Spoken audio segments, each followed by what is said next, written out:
People don't realize that there is only one source of problems in the world. All suffering, all evil, all destruction originates from the same root cause. When you overcome this in yourself, you create a more loving and harmonious world. If you remain a slave to this force, you contribute to the destruction of everything. We like to believe that, it's just a small number of people who are destroying the planet. It's the big corporations that are cutting down the rainforests, or the evil elites that are making everybody a slave. But keeping this attitude is extremely dangerous. Because, in fact, the only thing that matters is realizing the way in which you are contributing to the destruction of everything. Each day, each thought, each action, we are casting our vote to either the destruction of the world or creating a better one. When you push the blame onto someone else, you are ignoring your own responsibility. As it has been said, why do you look at the speck in your brother's eye and refuse to see the beam in your own eye? We have so many of our own problems that we have yet to deal with that to focus on the problematic nature of others is childish. Plus, it's not like there's anything you can do to change the behavior of other people anyway. So it's also a waste of time. And yet you see people every day always blaming other people and refusing to look in the mirror. The same force that is operating toward the destruction of everything is the same force that is causing you to blame other people. Because the moment you become aware of this thing, its existence becomes compromised. It has to present to you a red herring, that is, a distraction from the real problem. Because if you knew the real problem, then you would be able to do something about it. But so long as you are kept in the dark, it can rule you and you remain a slave. This force is a parasite that feeds off of our life and prevents us from becoming aware of its existence. In fact, it convinces us to feed it of our own free will.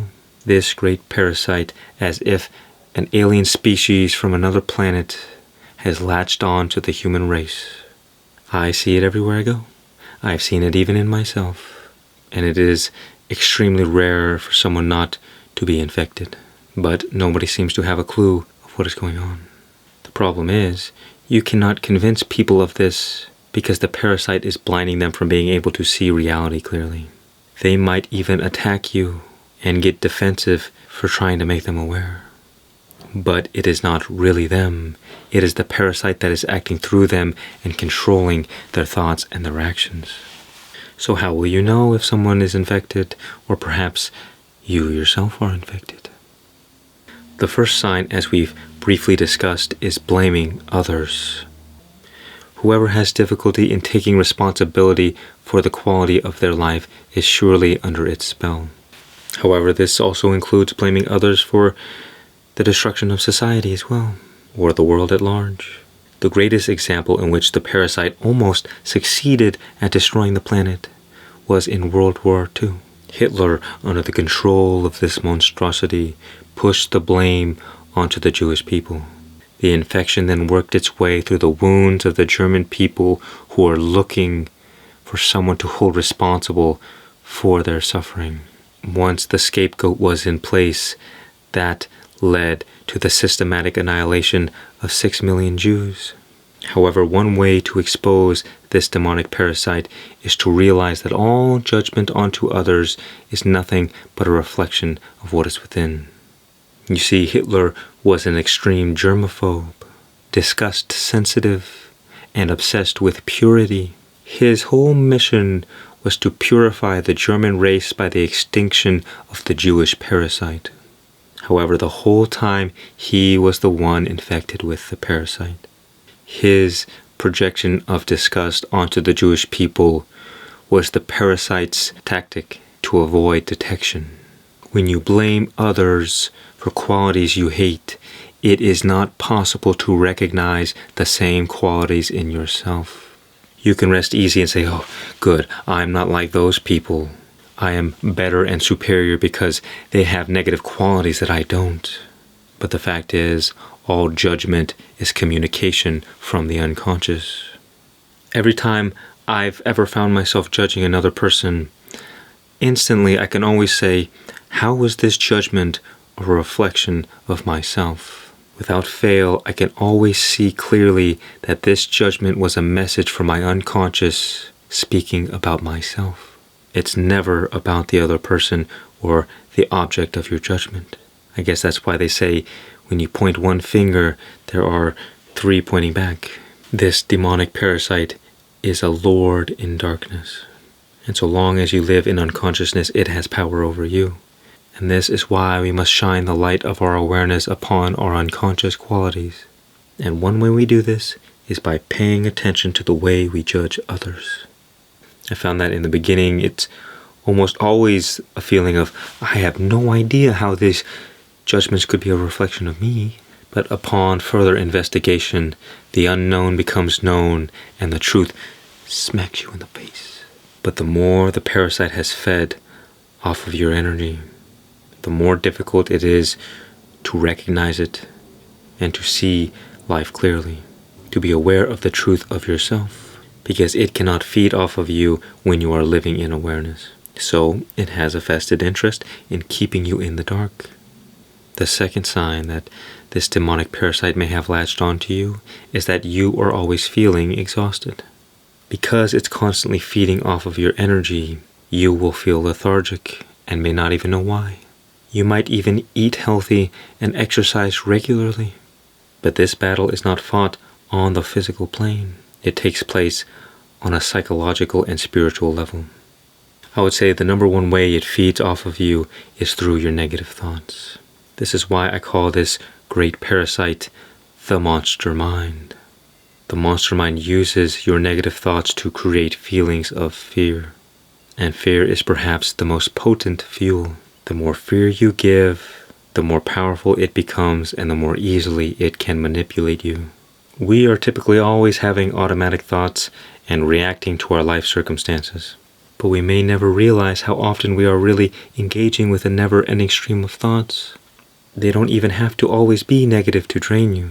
However, it's often when they are extremely negative that we are forced to pay attention.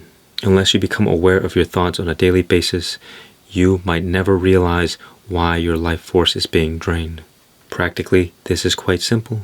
Thoughts are electrical impulses in the brain, and electricity is energy. On average, the brain consumes around 20% of the body's energy, more than any other single organ. So if you're not careful, thoughts can have an extremely detrimental effect on your overall energy levels, let alone the additional negative emotions that we experience. As it has been said, emotions are energy in motion. The next way you will come to realize that you have been possessed by this parasite is if you have strong addictions that you can't seem to quit. The parasite always works its way through our traumatic wounds. It finds where we are most vulnerable, insecure, and susceptible to influence. We engage in addiction because of past trauma. So until we heal the past trauma, it becomes very difficult to quit our addictions.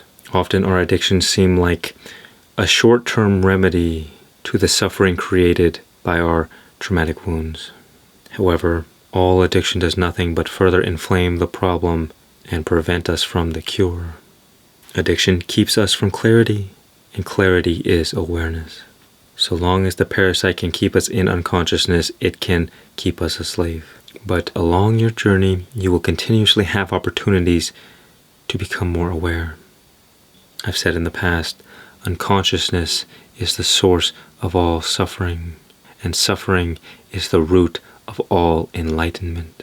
Through suffering, we are forced to become more aware. Practically speaking, if in the caveman days you saw your buddy get eaten by a giant anaconda, you would start paying attention a lot more. The threat of pain and suffering keeps you on your toes. And it is precisely this suffering that was most vital to the evolution of human consciousness. As it has been said, God never allows our suffering to go to waste. Understand that the light creates a toxic environment to this parasite. Soon, perhaps within the next few hundred years, the earth will no longer remain habitable for this parasite. When the collective consciousness rises above a certain threshold, much of the negativity of our world will begin to fall away. However, at our current time, humanity is extremely vulnerable because we have a lot of collective wounds that we still have to deal with. There is still much more suffering and awareness to be had. But through developing awareness and healing yourself, you have the power to expedite this process. You gain the power to change the world. Only by connecting to the light within can we illuminate the darkness around us. There are really only two missions in life. First, heal ourselves, and two, heal others.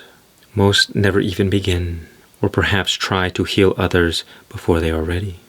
Only when you become free from this parasite can you truly free the world. Otherwise, you will never quite know the ways in which it might be manipulating your every move. But how do we know when we've become free? Or how do we even become free in the first place? You will know you are free when you no longer create problems for yourself. And you might say, well, life is full of problems. We can never be free from our problems. And I would say, no, life is not full of problems. Your mind is full of problems. And you project your judgment on the world. And so you believe that life is full of problems. Until you come into harmony with yourself, you will continue to unconsciously create problems in your life, and you may even call it fate. The cure is the light, is God, is consciousness, is awareness. Nothing can survive the light of truth. When we become aware of our unconsciousness, we enter into a state of healing. Problems simply arise because we have become separated from God, this life within us. And where life is not, death is. Just the same as when the lights in a room are turned off, darkness is what remains. So when we become separated from the light, our world gets shrouded in darkness. And so the solution is to return toward the light. This parasite cannot survive in purity. The more we turn to God, to the light, the more our problems begin working themselves out without any effort on our part. Addictions fall away, negative thoughts no longer have the same power over us. Our worldly life always seems to work out. This is because when we rid our mind of problems, we also rid our life of problems. What problems exist in the face of God? What evil lurks in the darkness that is not immediately destroyed by the light? All that is required is a strong desire for freedom. You need not fight against the darkness or wage war with the parasite. You only need to turn your focus toward the light. In doing so, all things will be put in the right place. You will become a beacon of light in a world full of darkness. And you will play a great role in helping create a more loving and harmonious world, free from so much suffering.